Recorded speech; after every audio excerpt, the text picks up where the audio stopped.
स्वागत आप सभी का छत्तीसगढ़ राउंड अप आप देख रहे हैं और आपके साथ मैं हूं पुनीत। खबरों की करते हैं शुरुआत। सबसे पहले बात जशपुर की, जहां पर तेज रफ्तार का कहर देखने को मिला। तेज रफ्तार बस ने ट्रक को टक्कर मारी है। सड़क हादसे में कई यात्री घायल हुए हैं। पत्थल गांव के अस्पताल में सभी को भर्ती करा दिया गया। ओवरटेक करने के चक्कर में यह हादसा हुआ बताया गया। बड़ी खबर इस वक्त आपको बता रहे जशपुर से, जहां पर टक्कर हो गई। देख सकते हैं, ये तस्वीरें भी आई हैं। तेज रफ्तार का कहर, दुर्घटना की सीसीटीवी तस्वीर भी ये देखने को मिली है, जिसमें साफ तौर पर ये नजर आ रहा है कि ओवरटेक करने के चक्कर में ये बड़ा हादसा पेश आया। देखिए तस्वीरों में भी ये नजर आ रहा है कि ओवरटेक करने की ये कोशिश हो रही है। तेज रफ्तार बस थी और उसने ट्रक को टक्कर मार दी। इस बस में कई सारे यात्री सवार थे, लेकिन इस बात को समझना होगा कि देखिए रफ्तार बढ़ाने के चक्कर में यात्रियों की जान से कैसे खिलवाड़ किया जाता है।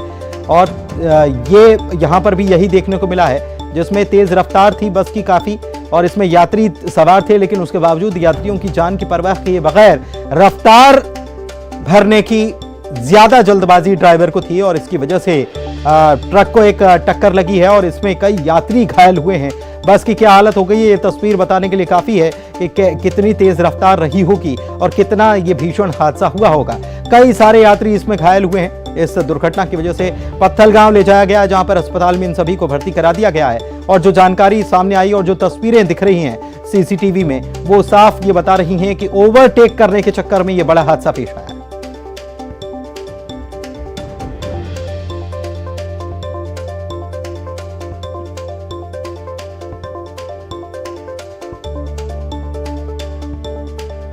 दीपक हमारे सहयोगी हमारे साथ फोन लाइन पर जुड़े हुए हैं, उनसे बात करते हैं। दीपक, ये तस्वीर इस बात को बिल्कुल बता रही है कि ओवरटेक करने की कितनी जल्दबाजी थी बस ड्राइवर को। इतनी भी परवाह उसने नहीं की कि बस में यात्री सवार हैं जिनकी सुरक्षा की, जिनकी जान की जिम्मेदारी उसी की है, लेकिन रफ्तार कुछ ज्यादा हावी थी और इसी वजह से यह दुर्घटना पेश आई। जी बिल्कुल पुलिस, जिस तरीके से जशपुर जिले में आए दिन जो है सड़क हादसे हो रहे हैं और अक्सर देखा जाता है कि इन सड़क हादसों में जो बस चालक हैं इनकी ज्यादातर लापरवाही सामने आती है। और आज भी कुछ ऐसा ही हुआ। जशपुर से अंबिकापुर चलने वाली जो बस है, ये पत्थलगांव शहर से जैसे ही आगे निकली तो उसके बाद जो है ट्रक को ओवरटेक करने के दौरान जो है बस चालक ने लापरवाही पूर्वक जो है वाहन को चलाते हुए पीछे से जो है ट्रक को टक्कर मार दी।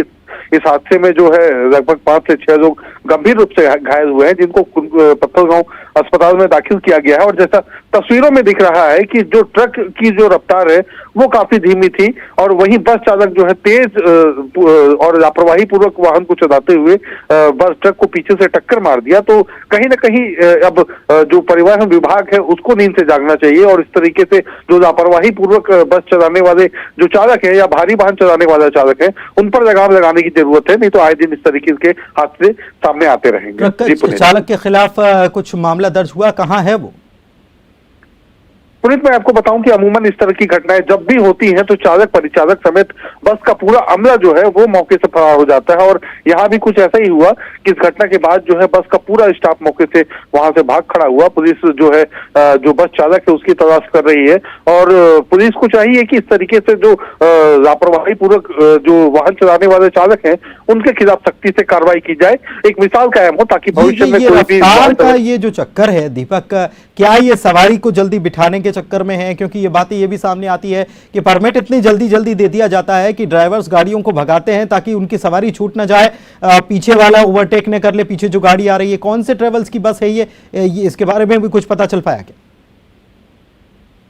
ये बस जो है ये आस्था से जशपुर होते हुए अंबिकापुर जा रही थी और राजधानी ट्रेवल्स की ये बस बताई जा रही है। और आमतौर पर देखा जाता है कि बसों में प्रतिस्पर्धा काफी होती है और टाइम को कवर करने के चक्कर में जो है बस जो है जो चालक हैं वो जो है लापरवाही पूर्वक जो है वाहनों को चलाते हैं। इस दौरान लगातार कई दुर्घटनाएं होती है। जो पैदल चल रहे राहगीर होते हैं वो दुर्घटना का शिकार हो जाते हैं या तो आमने सामने बसों की टक्कर हो जाती है। अभी कुछ दिन पहले भी एक तस्वीर सामने आई थी जिसमें जो है एक बस सीधे जाके पानी से भरे हुए नाले में घुस गई थी, लेकिन उसके बावजूद जो है अब तक परिवहन विभाग नींद से नहीं जागा है और कई घटनाएं सामने आने के बावजूद अब तक परिवहन विभाग हाथ पर हाथ धरा बैठा है और अभी तक इस प्रकार के वाहन चलाने वाले लोगों पर कोई कार्रवाई अब तक नहीं की गई है। ठीक है, बहुत शुक्रिया दीपक का इस खबर पर जानकारी देने के लिए। और आपको बताते हैं कि ऐसी घटनाएं जब भी होती हैं ट्रक ड्राइवर्स या बस ड्राइवर्स का क्या कहना? उनका ये कहना है कि इतनी जल्दी जल्दी परमिट दे दिया है कि इसकी वजह से प्रतिस्पर्धा लगी रहती है, तो ये परिवहन विभाग को इस पर ध्यान देना चाहिए। हाँ, न्यूज़ 18 ने इस पर खबर भी दिखाई थी, लेकिन उसके बावजूद भी परिवहन विभाग चेता नहीं है। इस पर एक नई पॉलिसी बनाने की जरूरत है। बढ़ते हैं आगे, बिलासपुर से बड़ी खबर आपको बता रहे हैं। झीरम घाटी हमले का मामला जो है, इस मामले में हाईकोर्ट में सुनवाई 2 हफ्तों के लिए टल गई है। जांच रोकने के लिए नेता प्रतिपक्ष ने दरअसल याचिका लगा रखी है। धर्मलाल कौशिक की याचिका पर आज सुनवाई हुई है। हाईकोर्ट ने झीरम आयोग को निर्देश दिया है। मामले में दोबारा नोटिस जारी करने का निर्देश दिया गया है।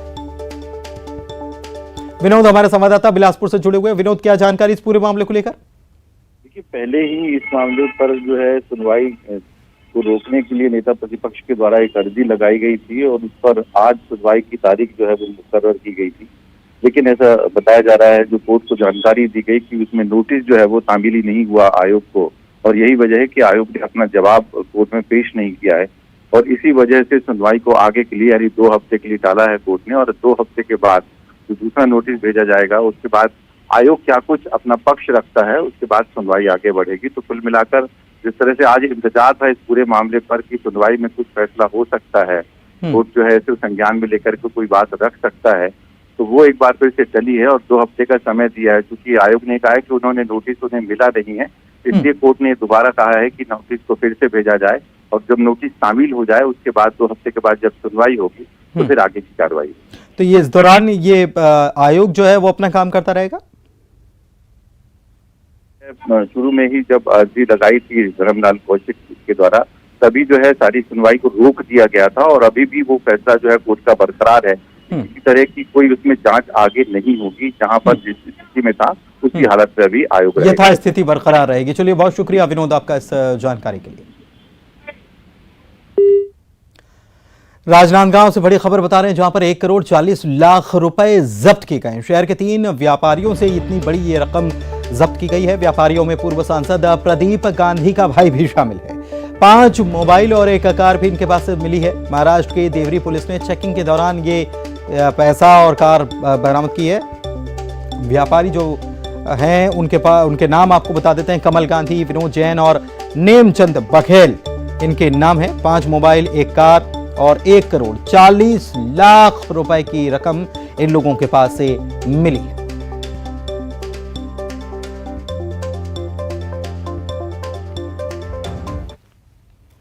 भारी बारिश की वजह से दुर्ग की शिवनाथ नदी में बाढ़ के हालात बन गए। शिवनाथ नदी पर बना पुराना पुल डूब चुका है। महामरा एनीकट पर 8 फीट ऊपर पानी बह रहा है। शिवनाथ नदी में बाढ़ से निचली बस्तियों के लोगों को अलर्ट किया गया है। बारिश के बीच शिवनाथ नदी में 62,000 क्यूसेक पानी छोड़ा गया, जिससे बाढ़ के हालात बन गए।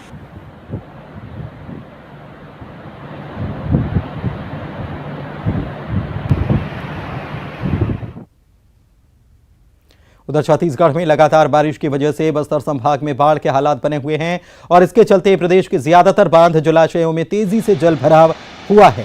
प्रदेश के सबसे बड़े जलाशय धमतरी के गंगरेल बांध में 98% पानी भर चुका है।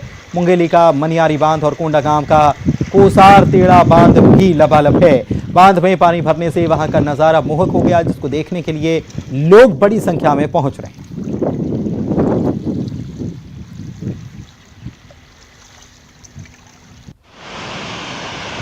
जूम इन जूम आउट करेगा क्या? हाँ।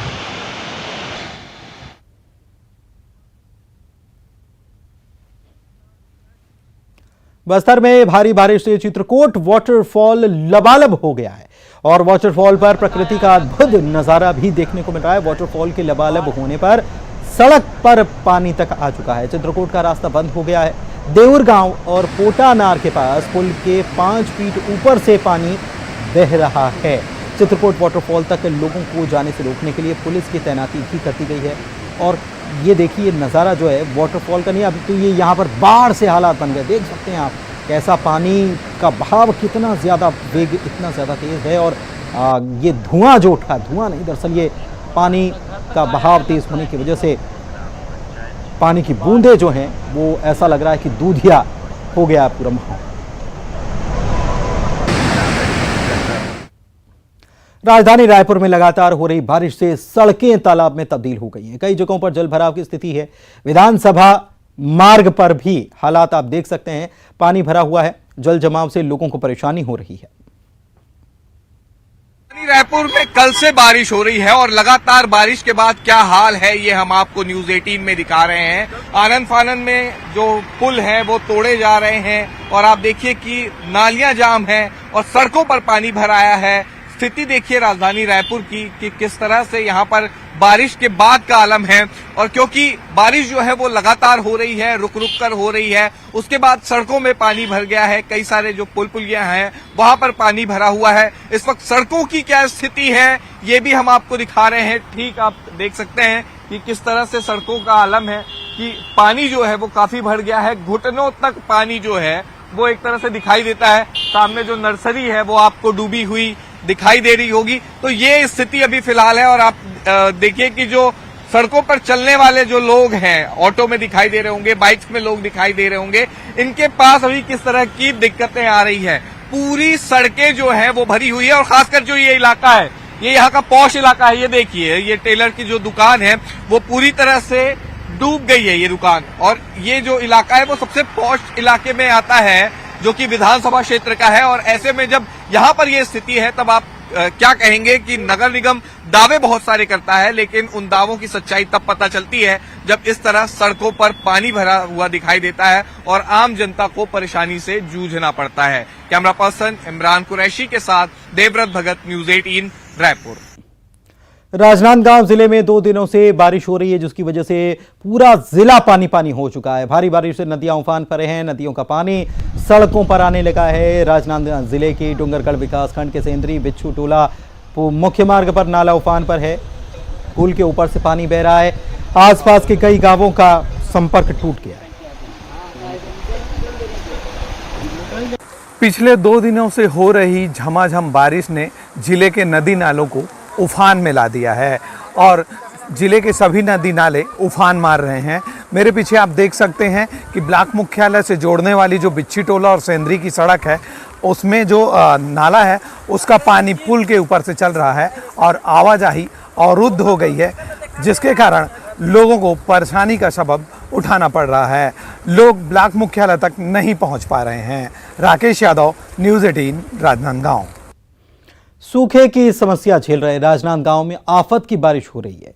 जिले में पिछले 24 घंटे से हो रही बारिश से नदी नाले उफान पर हैं। उस पर से बैराज से 4000 क्यूसेक पानी छोड़ने से परेशानी दोगुनी हो चुकी है। मूसलाधार बारिश ने जहां किसानों को राहत दी है, शहरी क्षेत्र में रहने वाले लोगों की मुसीबत वहीं बढ़ा दी है। शहर की निचली बस्तियों में पानी भर गया, सड़कें जलमग्न हैं, गाड़ियां पानी में डूब चुकी हैं। बारिश का पानी लोगों के घर में कमर तक दिखाई दे रहा है। लोग पानी से परेशान हैं। जल जमाव की समस्या को दूर करने में नगर निगम ने हाथ खड़े कर दिए हैं।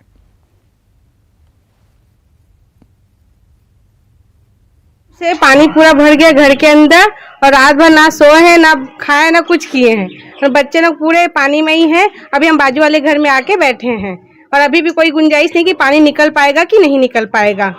ये ऐसी स्थिति हमें से फिर से अभी हुई है। 5-6 साल के बाद फिर ऐसी स्थिति हो चुकी है। ये कल शाम से भरा हुआ है और कम हो चुका था पर वो फिर से भर गया है। 4 बजे से हम लोग मतलब मेरे घुटने के ऊपर तक पानी आ रहा है। मेरी आज स्कूल थी वो भी मेरी मिस हो चुकी है और मेरी थोड़ी बहुत बुक्स भी जो है वो भीग करके गीली हो चुकी है। हमारे जो दूसरे चीज़ के मटेरियल्स थे वो भी सारे भीग चुके हैं। बहुत नुकसान हुआ है हमारा और ऑलमोस्ट हमारे घर के बाहर अगर हम निकलेंगे तो मेरे यहाँ तक पानी आएगा। घर के अंदर तो कमर तक है, पर अगर हम बाहर निकलते हैं तो वो यहाँ तक आ ही जाएगा। ये ऐसा बारिश मेरे जानते में भी और अभी हमारी जो लोग बता रहे हैं कि 5-6 सालों के बाद पहली बार इतनी तेज़ बारिश हुई है। और तेज़ बारिश आने पे चूँकि बारिश तेज होने के कारण नाला सारे ज़मीन पूरा ओवरफ्लो हो रहा है और ऐसी परिस्थितियों में हम कहीं उस पर ज़्यादा सहयोग नहीं कर पा रहे हैं क्योंकि हमको निकासी के में पानी में दिक्कत हो रही है। ड्रेन सिस्टम है पर वो एक निश्चित पानी के लिए होता, बहाव के लिए होता, लेकिन प्राकृतिक आपदा जब आती है और जब लगातार तेज पानी गिरता है तो वैसे समय परिस्थितियों से लड़ने में दिक्कत होती है और यही कारण कि लोगों के घर में पानी का भराव है। बस्तर संभाग में लगातार बारिश हो रही है जिसकी वजह से जनजीवन पर बहुत बुरा प्रभाव पड़ा है। हालात बेकाबू हो चुके हैं। 4 दिनों से लगातार बारिश हो रही है। नदी नाले सब उफान पर चल रहे हैं। जगदलपुर शहर से जुड़े गांव पूरी तरह से कटे हुए हैं। गणपति रिजॉर्ट के आगे के करीब 40 गांव, उनका संपर्क शहर से टूट चुका है। इंद्रावती के पुराने पुल के ऊपर से पानी बह रहा है। साथ ही शहर के कई वार्डों की निचली बस्तियों में पानी आ जाने से कई परिवारों को राहत शिविरों में शिफ्ट किया जा रहा है। इंद्रावती नदी भी उफान पर है। इंद्रावती पुल और गांव की तरफ जाने वाले रास्तों पर एसडीआरएफ की टीम को तैनात किया गया। बस्तर में बाढ़ के बनते हालात को देखते हुए जिला प्रशासन सभी विभागों के अधिकारियों को आपदा प्रबंधन की टीम में रखा गया है। एसडीआरएफ की टीम मोटर बोट को लेकर नदी किनारे रहने वाले लोगों को रेस्क्यू कर रही है। खुद बस्तर कलेक्टर हालात पर नजर बनाए हुए हैं। वो वारंट उनको दे दिया था, वार्निंग दे दिए थे, तो सब निकल गए हैं। वहाँ पर कोई भी बंदा फंसा नहीं। जी कितना फीट पानी ऊपर बह रहा है? ये अभी कम से कम 20 फीट है लगभग। जी तो पानी बढ़ने की अभी संभावना बताई जा रही है? हाँ, डेमू खोले होंगे तो बढ़ सकता है। समस्त लोग अभी फील्ड में उतर के इसके लगातार रिव्यू कर रहे हैं, इसके पर्यवेक्षण कर रहे हैं और जहाँ पे भी एहतियातन जो कदम लिए जाने चाहिए वो कर रहे हैं। कुछ ऐसे लोग हैं, ऐसे 60 परिवार जैसे शहर में अभी ऐसे चिन्हांकित किए गए हैं जिन्हें शिफ्टिंग की आवश्यकता है, तो उसकी प्रक्रिया चल रही है। उनके रहने, खाने, रुकने वगैरह की व्यवस्था जो है हम लोगों ने कर लिया है। तो कहीं ना कहीं फोरकास्ट था और हम लोग इसके लिए तैयार थे अब मेंटली रूप से, और सभी लोगों को भी हम लोग लगातार इसके संबंध में बता रहे थे कि और अभी जो स्थिति नियंत्रण में है, कहीं कोई घबराने वाली। दुर्ग जिले में 2 दिनों से लगातार हो रही बारिश की वजह से नदी नाले उफान पर हैं। भिलाई के तीनों अंडर ब्रिज में पानी भर चुका है। इससे टाउनशिप इलाके का नगर निगम क्षेत्र से संपर्क टूट गया है। लोगों को बड़ी परेशानियों का सामना करना पड़ रहा है। कई लोग जान जोखिम में डालकर अंडर ब्रिज को पार भी कर रहे हैं। दुर्ग जिले में लगातार 2 दिनों से बारिश होने के कारण कई आवागमन के मार्ग बंद हो गए हैं। मैं जिस जगह में खड़ा हूं ये भिलाई का सबसे प्रमुख अंडर ब्रिज कहलाता है, जहां पर आप देख सकते हैं कि पूरी तरह से जलमग्न हो गया है और लोग किस तरह से रिस्क लेकर गाड़ियों को पार कर रहे हैं ये भी आप दृश्य देख सकते हैं। ऐसा पहली बार नहीं हुआ है। जब बारिश होती है ये अंडर ब्रिज पूरी तरह से भर जाता है और नगर निगम क्षेत्र में आने वाले 4 अंडर ब्रिज और है वो इसी तरह से जलमग्न हो जाते हैं और लोगों को भारी परेशानियों का सामना करना पड़ता है, क्योंकि जो अंडर ब्रिज हैं ये भिलाई टाउनशिप और नगर निगम क्षेत्र को जोड़ते हैं। तो देख सकते हैं कि यहाँ पर बैरिकेटिंग की गई है और इस मार्गों को बंद कर दिया गया है। और इसके अलावा भी लोग निकल रहे हैं जो काफ़ी हादसे हो सकते हैं, क्यों पानी में डूब सकते हैं, लेकिन यहाँ सुरक्षा के भी कोई इंतज़ाम मौजूद नहीं है। कुछ लोग हैं, उनसे बातचीत करेंगे। किस तरह की दिक्कतें होती है आप लोग ये अंडर ब्रिज का इस्तेमाल करते हैं? बहुत सारी दिक्कतें हैं यहाँ। जब भी बारिश होता है इसी प्रकार का पानी जमावड़ा होता है और यहाँ पर कुछ साल पहले ही ड्रेनेज सिस्टम बना है वो भी फेल हो रहा है। सर मैं घर से निकला, अपने बच्चों को लेने के लिए जा रहा था एमजीएम स्कूल में, तब ये पावर हाउस में भी अंडर ब्रिज जो है वो भी बंद है, लॉक किया हुआ है। अब यहाँ से भी आने की कोशिश किए तो यहाँ का भी बंद था पानी की वजह से। फिर मैं पूरा उधर से घूमता हुआ गया हूँ ये अपना सुपेला के फाटक से, वहाँ से निकल के फिर जा करके बच्चों को लेके आ रहा हूँ। मतलब दिक्कत बहुत हो रही है हमें। दिक्कतें बहुत हो रही है। नगर निगम प्रशासन कई बार दावा करता है यहाँ ड्रेनेज सिस्टम भी बनाया गया था, लेकिन ड्रेनेज सिस्टम किस तरह से ये दृश्य देखकर आप अंदाज़ा लगा सकते हैं। दावे कई किए जाते हैं लेकिन हर बारिश में ये दावे खोखले साबित होते हैं और लोगों को इसी तरह से परेशानियों का सामना करना पड़ता है। न्यूज़ 18 छत्तीसगढ़ के लिए भिलाई से मिथिलेश ठाकुर। तो दुर्ग में ड्रेनेज सिस्टम बनाया गया, लेकिन पानी जो है वो ड्रेन कहां हो रहा है? अंडरपास ब्रिज में ड्रेन हो रहा है। वो तस्वीरें भी आपने देखी होगी। राजनांदगांव में रपटा क्रॉस करते वक्त 3 युवक नाले में बह गए। 2 युवक तैरकर किसी तरह से बाहर निकल आए, जबकि एनडीआरएफ की टीम नाले में बहे एक युवक की तलाश करने में जुटी हुई है। ये जालबांधा पुलिस चौकी के बगमर्रा गांव की घटना बताई जा रही है। एक्सक्लूसिव तस्वीर आपको दिखा रहे हैं हम कि ये रेस्क्यू टीम जो है बोट के जरिए अब इस जो लापता युवक है इसको खोजने में जुट गई। रपटा पार कर रहे थे और इसी दौरान 3 युवक तो बह गए, लेकिन 2 ने तैरकर अपनी जान बचा ली। एक जो है वो लापता हो गया है। अब उसको खोजने का काम किया जा रहा है।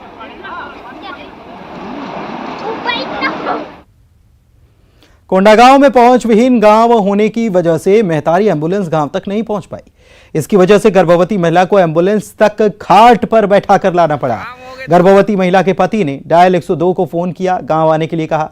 मंथली बेड़ा गांव में रास्ता ठीक न होने की वजह से एम्बुलेंस गांव से 1 किलोमीटर दूरी खड़ी हो गई। इसके बाद गर्भवती महिला को परिवार के लोगों ने खाट पर बैठाया, एम्बुलेंस तक पहुंचाया और उसके बाद एम्बुलेंस से महिला को अस्पताल ले जाया गया। प्रसव के बाद जच्चा और बच्चा अब दोनों स्वस्थ हैं। हितग्राही के द्वारा 102 को कॉल किया गया डिलीवरी के लिए। वो मतनी बेड़ा एक सुदूर एरिया है और वो 1 ग्राम है, तो आने जाने में थोड़ा सा कठिनाई ज़रूर हुआ। तो हमारे जो 102 के कर्मचारी हैं उन लोगों ने जहाँ तक पहुँच सके थे वहाँ पहुँचे। उसके पश्चात उन्होंने सूझबूझ का परिचय देते हुए वहाँ से जिस कंडीशन में रांची के मोरहाबादी मैदान में झारखंड जनजातीय महोत्सव का भव्य आयोजन हुआ था।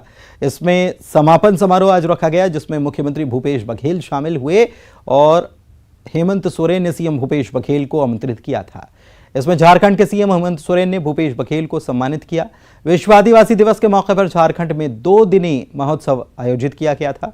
यहां आदिवासी कलाकारों ने अपनी पेशकश से लोगों का मन मोह लिया।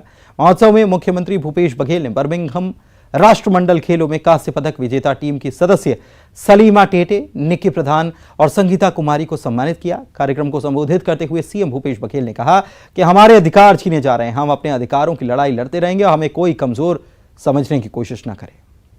नहीं रोका, लेकिन साथियों आज जब बात आती है अधिकारों की तो केंद्र सरकार क्या हमें वो मदद कर पा रही है? हम यदि वनों में रहने वाले आदिवासियों के विकास के लिए 1980 में वन अधिकार अधिनियम बना, उसको आपने जो अधिकार मिला था आपने रोक लगा दिया। गांव के विकास के लिए, गांव की आवश्यकता के लिए जो अधिकार मिला था 5 हेक्टेयर तक के जमीन उपलब्ध कराने का भारत सरकार ने वापस ले लिया। हम जंगल में रहने वाले लोगों के लिए विकास के लिए आपको स्कूल बिल्डिंग बनाना है, सड़क बनाना है, आंगनबाड़ी बनाना है, तालाब बनाना है, उसके लिए जमीन नहीं है। आप हमने मांग रखा भी, हेमंत सोरेन जी हम लोग साथ में थे दिल्ली में, नीति आयोग में इस बात को हमने रखा कि वो जो अधिकार मिला था फिर से वापस किया जाए, जिसे आपने वापस ले लिया। ग्राम सभा का अधिकार आप वापस ले रहे हैं, पर्यावरण अधिनियम के तहत वापस ले रहे हैं। पहले कहते पर्यावरण आपका स्वीकृति मिल जाएगी, ग्राम सभा आप करते रहिए, जबकि नियम यह था कि पहले ग्राम सभा से स्वीकृति मिलेगी तब भारत सरकार पर्यावरण के स्वीकृति प्रदान करेगी, लेकिन आपने पलट दिया। तो लगातार हमारे ग्रामीण क्षेत्र के, हमारे आदिवासियों के अधिकार छीनने का काम किया जा रहा है।